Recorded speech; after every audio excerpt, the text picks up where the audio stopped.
Unaussprechlichen Ramblen.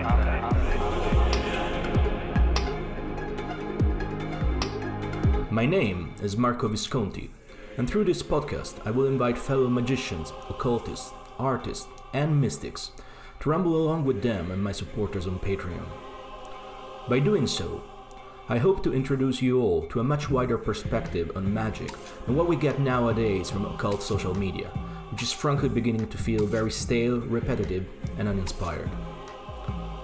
If you want to be part of one of the next episodes, join us on Patreon at patreon.com/Marco Visconti by pledging at the Yesod tier or above. And now, on with the unspeakable rumbles. Good evening, everyone, and welcome to episode 6 of Unaussprechlichen Ramblen. How is this already 6 months that I'm doing this? I don't know, but here we are. Another alpha year is gone. For me, it's still the late 2019. In fact, in almost 2022. Fantastic. Time is weird. Tonight, we are joined by Stephanie Olmstead-Dean of the Thelemic Order. I met Stephanie years ago online, as well at the same time that I met our previous guest, EO 131, because we were all members of Ordo Templi Orientis, of O.T.O.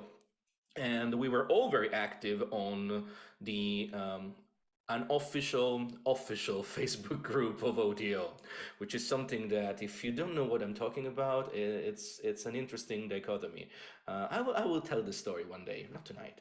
However, tonight we're here to hear everything from Stephanie about her personal history with Thelema, how she got involved with the current, and how possibly Thelema enriched her life and possibly put some interesting challenges down the road. And of course, her history with the O.T.O, why she left, and the most important thing, I would say, how she ended up founding, with two others, the Thelemic Order, and where we're going next. I mean, so many things. Stephanie, welcome. Hi. So, How hi you everybody. doing? There's a pandemic nightmare going on and all that, but other than that, it's all good. Yeah. I know. It's crazy if you think about it. It's I really think that we will look back at this few years and say, what happened there, right? When we will finally make sense of all of it, it will be like, what the hell happened there? How are you doing? How's things over there? Where are you, first of all? Where am I? I'm in Maryland. For people who actually care about geography, I'm allegedly in the DC metro area. I grew up in the DC metro area, so I am a politician at heart. Mm-hmm. I have no choice. It's in my blood. Yeah. But we actually live about 60 miles from DC. We're on the border of Pennsylvania, so because we can actually afford to live here. Yeah. But other than that, things are, they're going. I don't really know where to start. Why don't you tell us? Let's start with Thelema, right? Let's start with what binds us. I mean, both me and you, we call ourselves Thelemites, right? I mean, Mm-hmm. even if the Book of the Law says that those who call us Thelemites, so should we even call ourselves Thelemites? That's an interesting philosophical question out there. But we still are, into Thelema. How did you get into Thelema? What brought you there? That is a fair question. I'm not sure I can give you a valid answer. Mm-hmm. I would say that I didn't so much choose Thelema as Thelema chose me. Mm-hmm. I've always practiced magic and done, things without really knowing what it was. I'm even one of those annoying people who manifested a poltergeist as a teenager. If things fall off of shelves at the house and people know I'm mad, they tell me to stop it. I don't think I do that very much anymore, but So, obviously I read about Crowley, I read about O.T.O and so on and so forth. And really I assumed that O.T.O didn't exist anymore for years and years and years. I met James, I got into live action role playing because that's what he was doing at the time and when we were in our 20s. There were a number of, I know. Um, I'm going to interrupt you there for a second. So there is a truth out there with the fact that as ceremonial magicians, actually we are also LARPers. It's true. we are actors. It's There, true. there's no denying that. I mean, why would we even want to deny that, right? It's For a live role playing game, we built the Vault of the Adepts. I am not exactly. joking. No, I can believe that. I can believe that. Some of my early swords, and I was trying to make sense Hmm. of Goetia and whatnot, they were foam swords. I must admit it. I mean, I was also 15 at the time, to be fair. So You were 15. I mean, when you're 15, you do things that aren't smart. I myself rode on the hood of a friend's car and fell off. Um, okay, so okay. So teenagers in the United States are really dumb. yeah. So basically, that was your beginning, and how did it go on? um, Funny thing, a friend of mine in the LARP community who had a huge crush on James was a member of O.T.O. And he was a very dear friend, and he talked to me about William Blake Camp because that's what it was at the time. And based on his discussion of it, I was like, oh, okay, that's interesting. I didn't know O.T.O existed, but he made it sound like it was all gay men. And so it wasn't for me. So I was like, okay, well, that's cool that it exists. Nice. Yeah. And then years later, he died the same day Princess Diana died, which was kind of appropriate for someone who described himself as a raging queen and as queer as a tree full of monkeys on helium. That's Um, that's a lot to process. Yeah, yes. it definitely goes along well with Princess Diana. So we're Yeah. talking the 90s here, 97, Right. much. Yeah. So yeah, I know that they did his greater feast at William Blake Camp the same night that I ran a LARP that he was supposed to have attended. So that was kind of an interesting crossover. But it wasn't actually until I went on about my business. But in 2004, I was in a pagan store and I saw an ad for the Gnostic Mass, and I said, sure, I'll go to this. And I freely admit that my almost ex at the time boyfriend was talking about going, and I was like, please don't go, please don't go, please don't go. But in the end, he did go. In the end, he did not. However, it turned out there were people there that I knew. Someone I knew from the goth community and someone who I argued with on alt sex magic like since the 90s, who spoke to me anyway. Um, and so that was kind of nice. And really, after the Gnostic Mass, I was pretty well hooked. The Gnostic Mass, at least to me, is a very powerful thing. I should really say Liber 15 because there is more than one Gnostic Mass. And I think we will definitely touch on this point. It is something that Yeah. I've been speaking about myself. How Liber 15 it really is a gateway drug, right? If you see a beautiful performance of it, you're hooked. There's no way around it, right? It really is a very powerful thing, and it was very meaningful to me. I felt drawn to it. Funny thing is, I didn't feel drawn to being a priestess. I just wanted to do the mass and to do magic. Um, Being priestess was, well, years later. But yeah, that was just kind of what happened. So I went to more things, and in 2005 on Hadith Day, I took my Minerval. Um, That's an interesting day to start. Well, very yeah, auspicious. For those of you who don't know, Hadith Day is the second day of the reception of the Book of the Law. So it's the 9th of April, right? April, yes. I'm a terrible Thelemite, right? It's 9th of April, yes. Yeah, but I mean, sometimes I remember, sometimes I don't. So hey, but that was kind of how it happened. It turned out it's and so I was very active because I'd been active in live role playing for years, so I understood the whole this is a volunteer run organization, and kind of jumped into supporting things because that's what you do. You make shit happen if you want shit to happen. And so years and years went by, and we have all the things. I ended up priestessing for the first time, I think, in 2008, which was very powerful also. What a shock. Yeah. I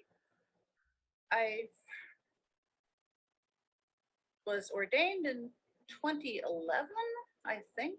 Yes.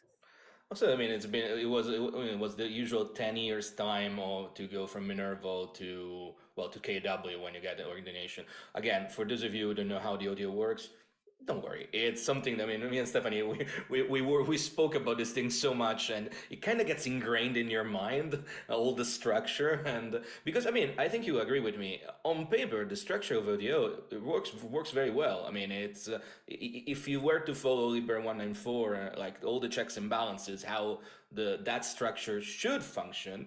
I mean, it's not perfect, but it's not too bad. I don't know if you agree with me. No, it's not too bad. It takes too long. Yeah, and I feel that there's a lot of barriers, especially for women in the order. I mean, obviously, the very first time I went to Gnostic Mass, I had an encounter with the creepy guy, if you've heard that term. There is always a creepy guy. From time to time, more than one, unfortunately. Oh yeah, there's more than one, but that was just one of them, where they kind of, in this case, it was someone who reminded me kind of the gamer guys, where you're not a real fan unless you do these specific things, and in this case, you're not a real magician unless you read these specific books. And I was just like, Thelemite, pretty much. Right. Oh, I'm not a serious magician. You can ask certain bishops. Do we want to go there immediately? Or we want to? We aren't. Well. We will maybe go there later. we might go there. I mean, I learned, there are barriers like that. The creepy guy where you don't really feel empowered to say anything. Yeah. And think about it. I'm 6 feet tall. I don't give a shit about a lot of things. I mean, my fucks flew out the window forever ago. And yet I did not feel safe saying anything about that. Wow. Yeah, I guess this is one of the big problems of I would say of every community, because we live in a patriarchal society, right? We can speak as much as we want of the Ion of Horus, but the Ion of Osiris is everywhere around us. I mean, let's face it, right? We're still like deeply ingrained in a patriarchal society. So yeah, I mean, unfortunately, I of course I never felt it because I'm a white man. Even at from time to time, I've been called the Italian, for instance, right? So there's always, in this structure of hierarchy, there's always somebody that's better than you at some point, and always wants to, just shut you down. I'm gonna like stop you there for a second and change to this topic. Do you think that Thelema can evolve away from these power structures, these power dynamics? I think that Thelema is like anything where human beings are involved. We can evolve. We can do better. We have to be, for lack of better description, bitchy about it. We have to say, I don't know if you're familiar with the geek social fallacies at all. Yes, but I feel like, but the whole fallacy that we have to accept everyone is bullshit. We don't. If someone is inappropriate, they need to hit the road. Yep. And this never really happened in O.T.O, right? I mean, at least in my experience, there was here in the UK, of course. I'm mentioning this because just today, somebody was telling me on Twitter, I'm still a member of O.T.O because my local body, my local lodge is so good.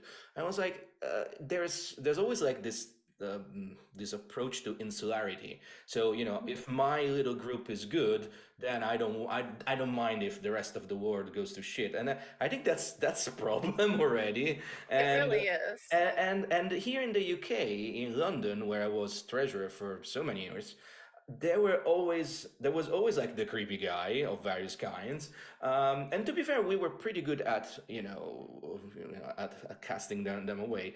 But then the counterpoint, like you mentioned, like we have to be bitchy about these things. Then if you were starting to be too bitchy about things, he would be branded as like somebody who was not going to go further, because it was all about keeping the hermetic silence, and that was complete gaslighting pretty much, from the higher ups, from those who were. I'm not going to mention too much, all the technical terms Bob, me and you know very well, because the vast majority of people listening to this possibly have no clues what lover's triad means, or the EC and other technicalities. But yeah, I mean, so do you do believe that the key of joy is disobedience, as Crowley yeah. say? Oh yeah, I mean, even my parents could have told you that. Mine too, definitely. I frequently joke that the best way to guarantee I will do something is to forbid me to do it. And this is the Luciferian approach, right? And so as much as we can say that Thelema is not satanic, it's not, but it's definitely Luciferian. It does have this little approach to to be iconoclastic. So we're back to you're a member of William Blake Lodge, right? That was the name. Right. And you become a master of the lodge at some point. I did. In 2016. Okay. And not everyone was happy about it. Was it because you of your gender, or because you were somebody who would not take no for an answer, as they say? I would say it was a mixed bag. Some people clearly never read the materials that they got when they took their Minerval initiation, and they assumed that they got to elect a master. Really? And yes, really.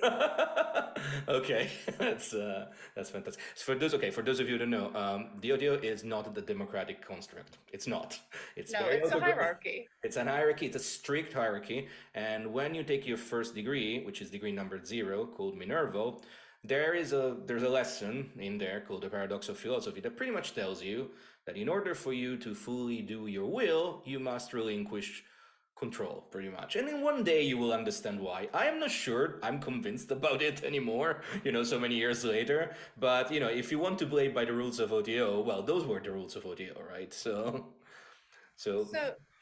yeah, and I honestly would say that there are the paradox of philosophy works as long as you know where you're relinquishing control and to whom or to what. But that's a whole philosophy thing that I don't think we could possibly cover in an hour or so. No, absolutely not. But and I would also say something else. If you look at the original material of O.T.O, you swear those oaths to. I mean, I'll say it. I say it to Baphomet, right? Right. Which is pretty much, of course, it was Crowley's name as Grand Master of the O.T.O, but it really is an egregore. It really is, a presiding spirit of the order. Now, in the O.T.O that both you and I joined, that phrase was changed in order to swear it to a man. To the person that, like the name of the person that is the current leader of O.T.O. That never sit well with me, to be fair. Yeah, I wasn't real comfortable with that, but it was kind of, I mean, when you're taking initiation, they say you can walk out, Yeah, and I imagine you could, but the peer pressure to stay there, the social pressure to stay there, is very strong. Yeah. Which is actually, jumping ahead a little bit, is one of the reasons I'm going to let people read the oaths for TTO before they take initiation, because I want people to know what they're getting into. Yeah. I think that's a very good idea, but we will get there. We will get there. I just want to finish like your story with O.T.O, and then we can talk about the important. Well, long story short, some people don't believe that people with vaginas are serious magicians. Because a certain bishop referred to me frequently as not a serious magician, they took a hold of that and decided that because my brother, BJ, who was deputy master before I was master and who agreed to serve as deputy master under me because we talked about it ahead of time, should have been master. Honestly, I think he'd be an amazing master. But that wasn't what he was ready for yet. He hadn't achieved the correct degree for political reasons that I could again rant about forever.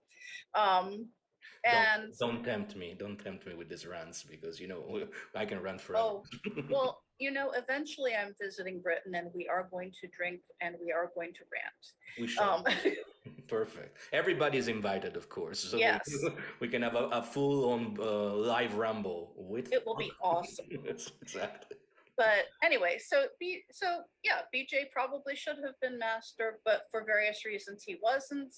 I felt like I could do a pretty good job because honestly, I'm a really good administrator. Tooting my own horn.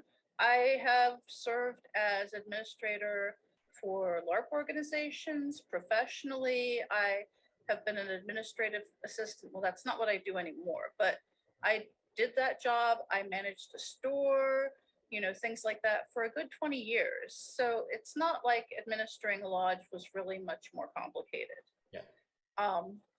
Except you're herding cats, but you're herding cats in retail too. So yeah, you always herd cats. Yeah, absolutely. yeah. So they were mad and they wrote a hissy letter accusing me and my best friend Rebecca of all kinds of vile things. And I honestly do not know if that got sent to Savasius, the head of the U.S. Order, or not. The person who wrote it said they were sending it, and I was like, okay, they can investigate, that's fine. And so life goes on. We had a person who was one of the creepy guys who why always the creepy guys at the top of the O.T.O? Like it's something that I noticed. Maybe there's a connection there, right? Between anyway, I'm going places here, obviously. No, it's fair. This person, I don't know how they got as far as they did, to be quite honest. Oh God. Yeah, I would suggest you not to look at the chat because the people here are very unruly usually. So I like unruly people. Yeah. I appreciate unruly people. The community here is very unruly, and that's why we love it. But don't look in the chat. It's crazy. So there were people who clearly wanted me removed as master and were like, "We're going to do this," and I was like, "Okay." I mean, it's not like I get paid for this job, so sure, whatever. Yeah. But so life goes on. Those people dropped out. We had about half a year of things being slow, not new people coming in and all, because, there was a certain degree of people talking shit. Yeah. You know how that goes. Yeah. And then my delightful brother, BJ, for our 25th anniversary of William Blake Lodge Camp Oasis. Anyway, the 25th anniversary of the charter, we had a party and I asked him to write the ritual to conclude. So he set up a ritual where we invoked a familiar for the lodge. And this was, to me, delightful. Yeah. We summoned what people would probably call a demon to make the lodge successful, to make it welcoming and comfortable and all those things. And I honestly have to say that familiar did a kick-ass job. We started having people coming in. We were doing crossover with other pagan groups in the area. We had groups, who wanted to rent our space when we weren't using it. Mm-hmm. It was going well, a classic example of magic that works, which is great. I love magic that works. And most of it does. That's the thing. It could be, again, one of those, it could be argued. I don't know for sure if the way that things were, one of the people present was a past master. I'd asked all the past masters to be present for it, and all were, except for one. yeah, one who doesn't approve of critter magic, which is what they call it when you're dealing with spirits. That's crazy. So, and one person who is a past master and is now a bishop in EGC asked us to take some of the language from Liber 15 out of the ritual, which we did. They were fine. You know, they weren't unpleasant about it or anything. But I honestly wonder if that changed the perceived mission of the familiar a little bit away from O.T.O and a little bit more towards William Blake and the people who were summoning it. Yeah, pretty much so. I mean, that's interesting. Also, why would they want to remove, phrases from Liber 15? I mean, it's a public ritual. It's not like one of the rituals of initiation that, you shouldn't put anything from there in the wild. I could speculate as to their reasons, but that would be kind of pointless. Okay. I think that they were uncomfortable with the whole concept of Goetia, to be honest. Yeah, which, it's. I mean, for those of you who are listening, what Stephanie is telling, it's absolutely, part and parcel of O.T.O life, as well as the way I experienced it, and the way I've heard many other experiences as well, in the sense that there's very little magic done. As soon as you start talking about, bringing in spirits, trying to make things happen, as soon as you deviate from celebrating the Gnostic Mass, which is, as we said before, a fantastic ritual, or doing the ceremonies of initiation, people say, what do you want to do? Magic? What is this? Spirits? Are you crazy? Yeah, I think that was my mistake, is that I had a bunch of people in my lodge who wanted to do magic and who wanted to feel, I don't want to use the word fraternity because that's kind of gendered, but they found that they were welcome as part of a family at William Blake Lodge. Yeah. I had people from Brazil writing to me saying that they knew of this lodge. Yeah. Saying, oh my God, you guys are doing amazing things. When all I was really doing was saying, you're welcome here as long as you're not a douchebag. Well, to be fair, you also were one of the few, your lodge was one of the few lodges that had an internet presence, and that you would reply to emails when emails would be sent. That's also something that happens, folks. You wrote to an O.T.O lodge, they want answer. They don't have a website. So fun times, as usual. Again, former administrative assistant. People email me, I answer them. Yeah. Unless they go into Libra nuts, and that's just, I assume. Wait. You just mentioned something that I guess everybody. What is Liber nuts? I mean, I know what it is. I'm told reliably that Grady McMurtry is the first person to have coined that phrase. It's when you get the crazy people who tell you they're Crowley's reincarnation, or we had one guy who called himself, oh God, I can't remember his name, Lucifer Shellhorse, I think.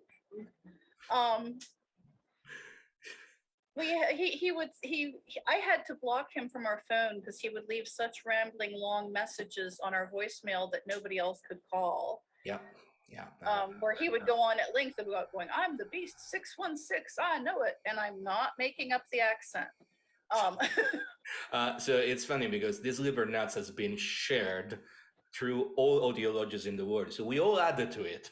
It's quite a massive. I mean, I don't have access to it anymore, but it used to be when I saw quite a massive file, pretty much, of almost 30 years of maladjusted individuals. Yeah, it can be really entertaining, though sometimes I really feel bad. For example, the master before me tried really hard to help some of these people, and I was like, honey, I don't think you can. Exactly. I don't want to be cruel, but neither of us is a certified professional in mental health, and we can't. We can refer them to other people who are qualified, but all we can do is say, I'm not sure that we're what you're looking for. Yeah, absolutely. So anyway, let's go back. So eventually, they kick you out. Why did Eventually, there was an investigation launched because apparently we were doing too much magic, and we made people who were conservative feel uncomfortable and unwelcome. Yeah. I'm paraphrasing. Yeah. But I was told by a bishop, people who are conservative feel unwelcome here. And I said, it's possible to be conservative without being an asshole. That is the big question that we're always asking. I would say no, but that's my opinion, of course. Well, I mean, it depends what you consider conservative. That's Yeah. a long political rant that, again, we're going to do when we drink together. That's true. By the way, something that is important to point out: this goes down in William Blake Lodge, the same time that Trump rises in power, the same time, the same year of the the Right rally in Charlottesville, which we discussed in the previous episode of the podcast with EO 131. So as all that big worldwide political turmoil unfolds, people didn't think that was the right thing, to just, kick the Nazis out of O.T.O. No, they were bitching about doing too much Goisha in William Blake Lodge. So that's the kind of the kind of perspective that you have to all have. Eventually you leave, all right, and Yeah. your partner leaves as well, and what happens there? What happens? So how comes to be that you found the Thelemic Order, and what is the Thelemic Order? Well, my partner left, my best friend left. I got, I was still master for a little while. They took me down as master, then they put me back because I went to the electoral college meeting and basically told them, well, you can make me master or you can find somebody else. I don't care. I said it more nicely than that, but I was like, you guys have this whole list of things I'm accused of that I've never seen. I think everybody else on the internet has. I have, yeah. I mean, I have, and I was already out at the time, so yeah. So see, if you'd send it to me sometime, I'd love to know what I'm accused of. But as far as I know, none of it was true. Anyway, so they brought me back, and then Rebecca and James both left and James said, I'm going to start a different order, because they had these gender policies where someone who had been serving as priestess for 2 years because they identify as androgyne, and they were told, pick a gender and stick with it in the mass. And they said, okay, I'm going to priestess. And then they were told, no, you can't do that because you don't present female. And they'd already been presenting the Gnostic Mass as a priestess for 2 years. Yeah, I mean, that is I think they never had any clue what they were doing, because they were not putting forward an idea of the Gnostic Mass. They were not talking about the magic of the Gnostic Mass, how maybe the nine degree can be seen as generative. They were just trying to make stuff as they were going along, pretty much. Yeah, but they'd been told by their supervising bishop that if they chose one role and stuck with it, they could do that and pursue ordination as a priestess. Now, then when we were at Noticon, we were told, no, that's not how it works. You have to either present a specific way in your regular life. You have to present either female or male. You can't, be both or neither. And if you want to pursue ordination, well, hey, we'll give you something that's separate but equal. We'll call it a deacon sacerdote. And well, you know how well separate but equal flies here. So you decided to found the Thelemic Order, and yeah, well, I admit that I was kind of like, fuck this, I'm burned out, I don't really want to do this. But James and Rebecca really wanted to.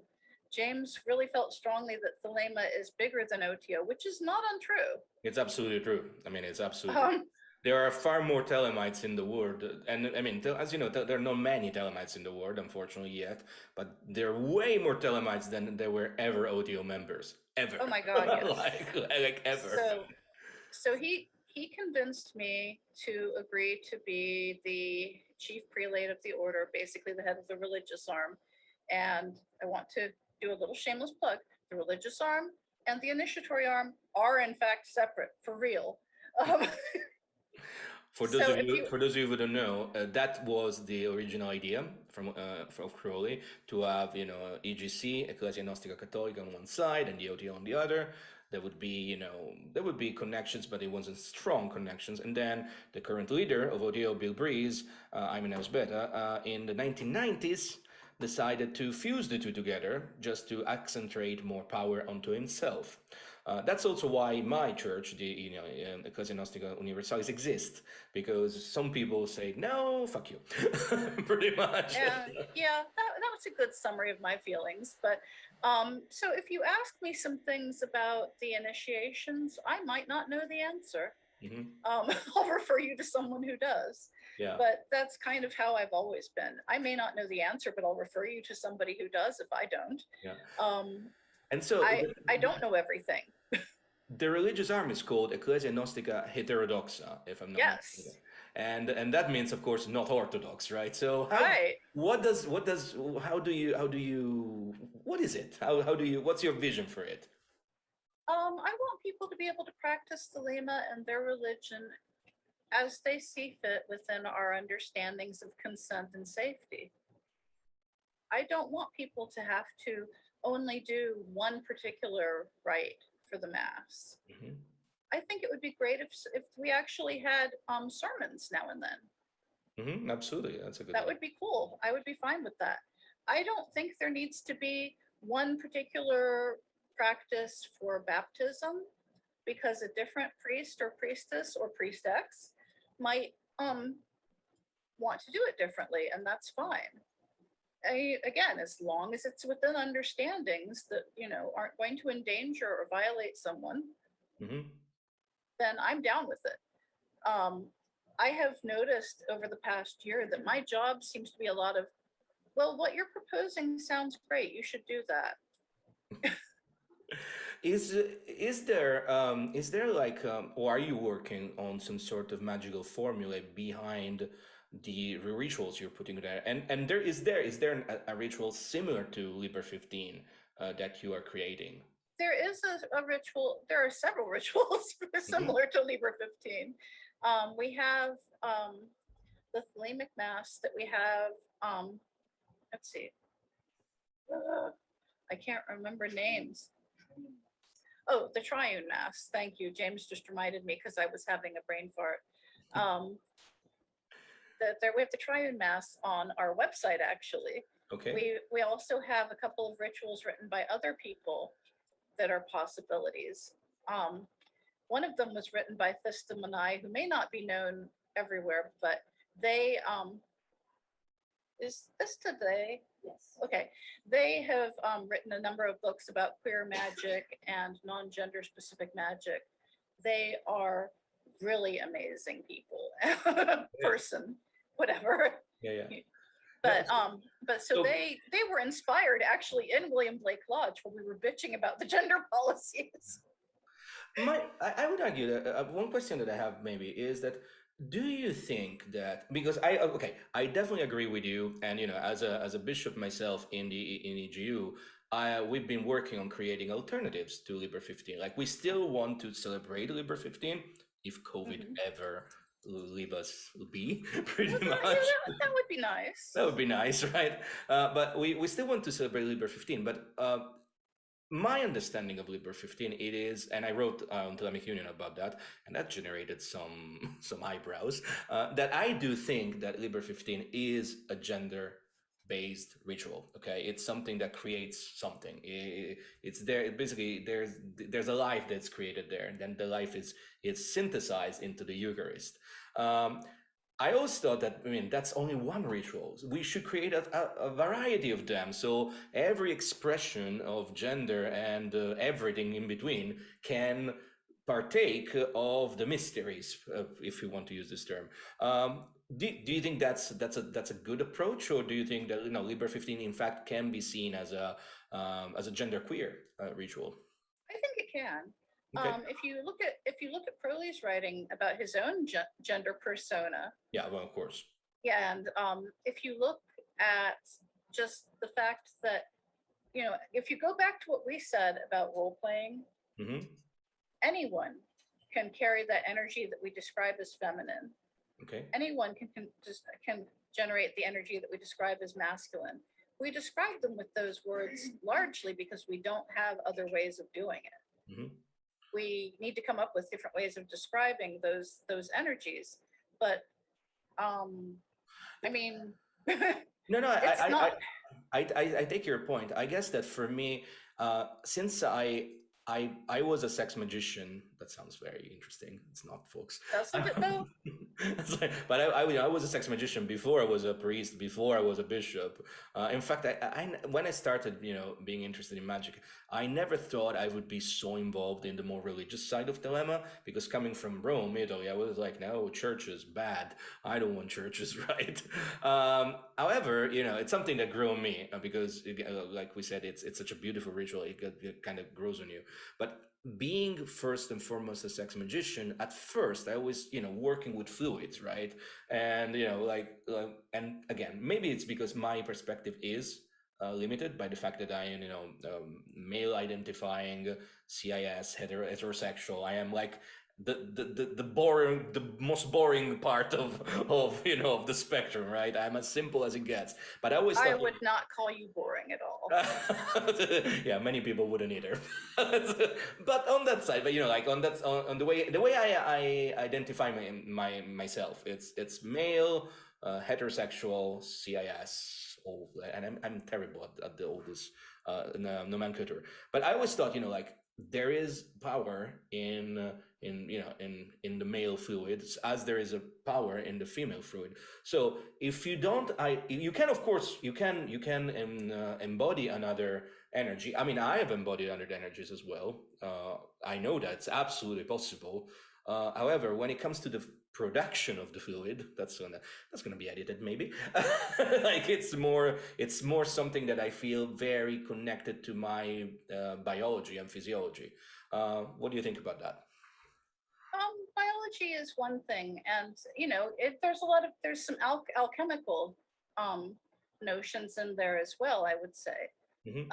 I'm not saying that those are invalid. Mm-hmm. I'm just saying you don't need that. Okay. Or you could certainly borrow from somebody else. I mean, That is I'm not going to say that I don't have things in the house that would probably freak out a few people. I think you should always have things in your house that will freak out people, because that's what Thelema is about, folks. It's the mysteries of the averse. Everything is upside down. Well, I like that. No, I take your point. That's definitely something that makes me think. Yeah, because we can borrow things from other people. That's absolutely true. And you can sanctify them. If you ask nicely, you'd be surprised what people will do for you. Where are we going with this podcast right now? I have asked more than one boyfriend, so would you mind if I took some of your semen for magic purposes? It's funny you mentioned that, because I have asked more than one girlfriend, would you mind if I take some of your menstrual blood for magic? But yes, that's a good point. I mean, consider briefly, I'm 56 years old. I had a hysterectomy, so I have to get that somewhere else. That's honestly, that's okay. This is open. Like, this podcast is going to be completely it's not going to be posted anywhere. But I don't want kids, right? But I have always, and a lot of some of my good friends had vasectomies, and I never got one, because I'm still convinced that I need to be able to procreate, to transmit the logos, which it's something that I've been thinking, like, is it true though? Is it true? Well, your body still makes sperm whether you have a vasectomy or not. It just doesn't come out a certain area. Yeah, I know, but it's something that, if you look at, for instance, certain tantric practice, the idea that in order to engage with what's called the Vajrayogini mudra, like, you have to release and then retain it, especially from those cavities. This is difficult to talk today. so that's the point. It's like if I don't emit from those cavities, is it still working? Because if you think about it, all of this is not scientific, right? We cannot prove it in any way. It's magic. Magic is another way of approaching with these things. So I don't know. It's interesting, and I'm really curious to see you in the Thelemic Order keep on experimenting. because I mean, if anything, we need more rituals, we need more approaches, we need a diversity of approaches. We need freedom to experiment.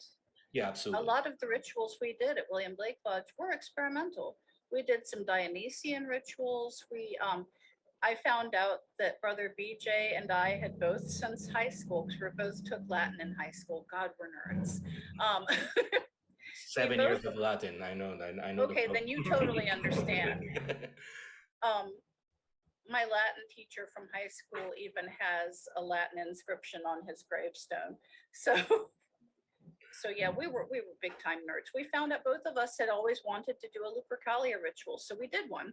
Wow, that's It was really fun. Uber carriers tend to be very wild as well, very panic, Yeah. obviously. Well, So we had to take into account things like consent, and that was kind of fun. I gave people ribbons to put around their wrists to basically indicate how into the revelry they were. If you were fine with being flogged with a goat skin flogger, you could wear a little green ribbon around your wrist. If you were kind of hesitant about it, but you thought you'd probably want to play, then you had yellow. And if you just did not want anybody hitting you, don't touch me, you had red. And I, you could have negotiate. I think that is a fantastic way of dealing with the concept of consent and the fact that as Thelemites and in O.T.O things tend to become always like so prescriptive because maybe because in the fabled 80s everybody was doing heaps of cocaine and all the things that we've heard, right, and things were going I missed that part of the 80s. Yeah, me too. I'm not sad. Yeah, like I don't know about that myself, but my point Yeah. being is that like we heard stories, and then I joined the O.T.O and it was as tame as possible because everybody was so scared of, but what if something goes wrong? And then, in fact, as like sexual assault and abuse happened anyway, and away from the rituals maybe, but it happened due to bad leadership, of course. So I mean, the fact that the Thelemic Order is really putting so much emphasis on consent, and you have a beautiful part on your website, and everybody, you should go and read it, like a long series of articles on consent, right? Yeah, we're associated with the National Coalition for Sexual Freedom in the United States, which is a great group centered around consent and centered around protecting people who might have sexual practices outside of, vanilla, whatever, Which, by the way, I mean, if people want to engage like that, it's fine, right? That's the beauty. Again, that should be the beauty of Thelema. Everybody engages with their sexuality according to their wills. But if there's like a Dionysian Lupercalia and everybody is going a little bit wild, then let them, right? I don't know if you watch, Strange Angel. I did. It was hilarious. I did you like it? It was kind of boring. That's I loved it. Why no other Telemite loved it. We're watching it on. I thought I envied their production values. I would really like that temple. Yeah, I know, right? It was really a bit like, but there's a couple of scenes. And by the way, we're doing a group watch every Sunday on Patreon, but we are not there yet. So spoilers.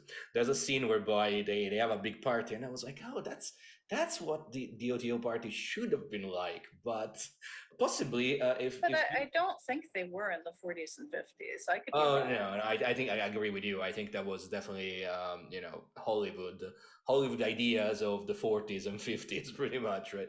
But if next time you guys organize one of these parties, let us know.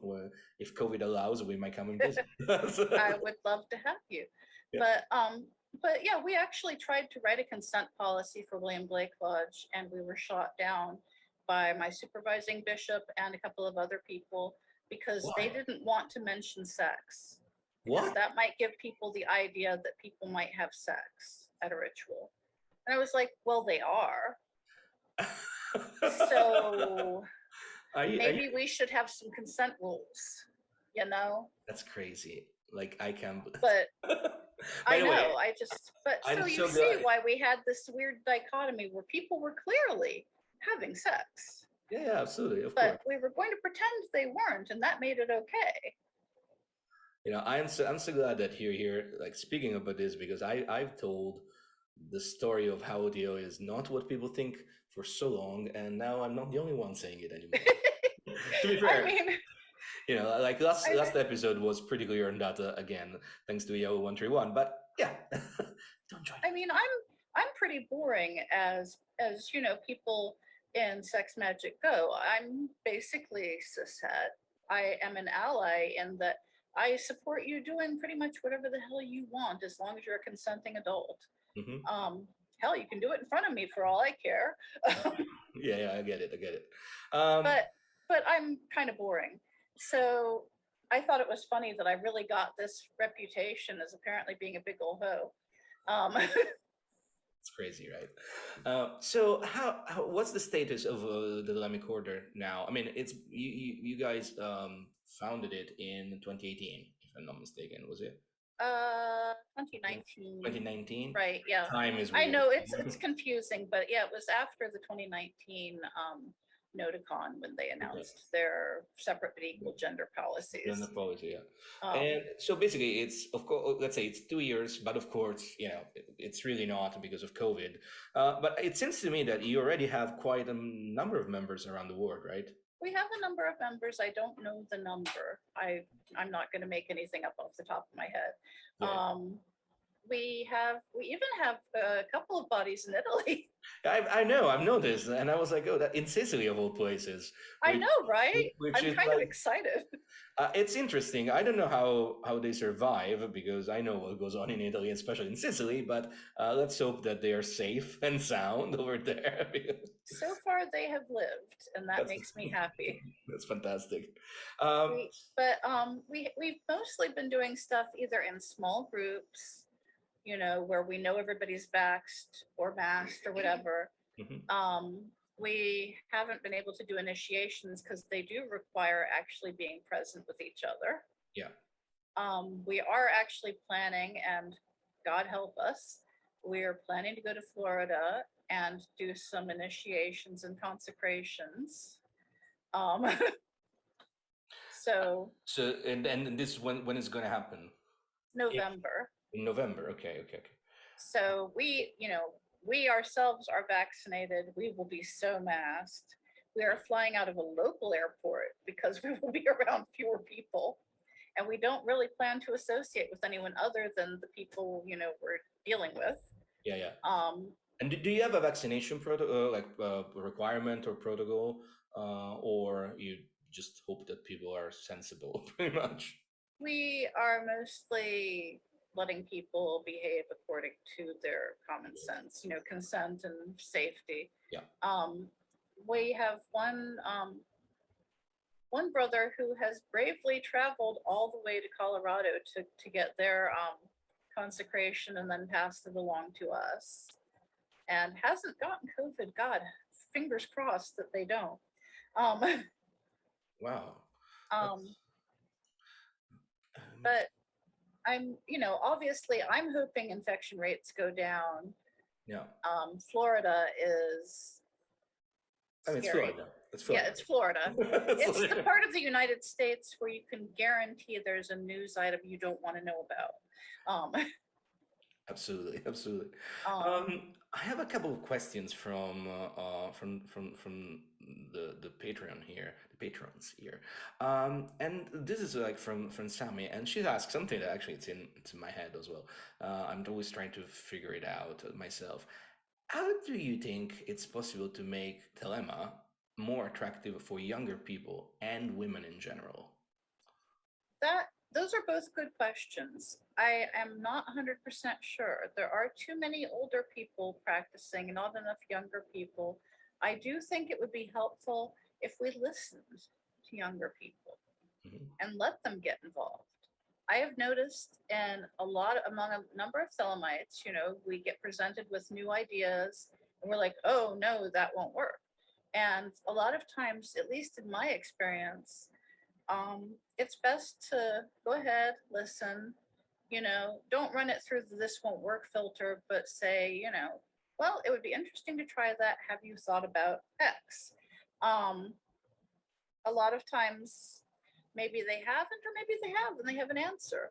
Mm-hmm. But a lot of it is just getting beyond our, I think it's a normal human response to say, oh, that's new and I fear it, or I'm worried about it and it won't work. But Thelema has to grow, it has to change. People are way different even than they were when I was 20. Mm-hmm. You know, we And were in the middle of the AIDS era when I was 20. don't you think that like younger people maybe don't have this need to belong somewhere anymore, because they're everywhere, like they're on TikTok, they're on YouTube, they're everywhere pretty much. And so like we kind of lost the idea of central communities, if you want. I think you're right. I think people can practice Thelema without an order necessarily. Some people want that community and want that fraternity, and if that's what they crave, I hope I can offer it to them. Yeah. But I'm only one option. TTO is only one option. People can practice Thelema however they want, according to their own will. Mm-hmm. Fantastic. That's part of the heterodox thing. Exactly. There's one last question from Gemma, and this is it's a bit longer one. Seems longer, but also short at the same time. And let's see if I can simplify. She asks, she would like to understand the various ways a woman can connect to sex magic and Babylon in order to deepen the connection into the divine. What's your take on that? As a woman, as a magician, as a priestess, as a Sophia, as a bishop, like. That is a long question, a long answer too. I don't know that I have a good answer. What I have done is I've read about Babylon from all the different viewpoints and then kind of distilled it into my own understanding. I've prayed, for lack of a better description. I've done rituals where I portrayed Babylon and found out what happened. Mm-hmm. I do a lot of fuck around and find out. Which isn't necessarily fucking around, but Yeah, absolutely. In several Dionysian rituals, we had Babylon appear and offer wine to people. You got to drink from my cup of fornications. Why I was never in the right lodge of the O.T.O? I'm thinking about that. Right? Well, considering that the person who wrote the ritual is inactive in O.T.O right now too, I feel like we could have a Dionysian ritual and they would run it and it would be awesome. Yeah, absolutely. It was a fine excuse for me to buy a scarlet gown. She's always important to look the part. And I'm not even joking. Like, this might sound like an offhanded comment, but like, I really believe that if you engage with ritual magic, ceremonial magic, you have to put some effort in looking the part, in being in a magical environment. Because if not, you can just do meditation, right? You can be in your head. You can do both. That's true. Yeah. I mean, like, I joke about, I like wearing makeup, but that doesn't mean I do it all the time. And that doesn't mean everyone has to. You can embody Babylon just fine without makeup, without jewelry, without all that stuff. But I'm a fancy bitch and I like my makeup. Well, thank you so much, Stephanie. I think that's all of the questions for tonight. Did I seriously just ramble for an hour? Oh my God. That was fantastic. I think everybody really enjoyed it. I definitely did. I mean, where can everybody find you? Oh, you can find me on the internets. I'm like everywhere. I hate Facebook, but I am on it. Stephanie Olmstead-Dean. You can email me. If you want an official, ex cathedra, you can email Pontifex, thelemicorder.io. If you want to email me personally with all the snark, you can email Stephanie418 at Gmail. You can find me on Twitter as Chick Gone Bad. And oh, that's you. Yes. Well, then, I just discovered a secret on my Twitter followers. I was the one talking about the steak ice cream, yes. Exactly. I was about to say it. That was you. Perfect. It was. And so, and for people who want to join the Thelemic Order, I guess I would suggest like maybe looking at the website first. There's so Look much at the material. website. There's so much material on that. See if it's actually something that appeals to you. I'm not going to be put out if you don't want to join. Yeah, You know, I want people to do their lives, their will in their own way. Yeah. Libre is totally my bag. Yeah, I mean, it's definitely one of my favorite too. As everybody here on Patreon knows, I always suggest them, and they hate me for that. Once again, Stephanie, thank you so much for being with us tonight. And for all of you who've been listening, this was Stephanie Olmstead-Dean of the Thelemic Order, and I'm Marco Visconti. And thank you for being at yet another unspeakable ramble. Do what the will shall be the whole of the law. Love is the law. Love is the law. Love under will. Thank you so much. Good night.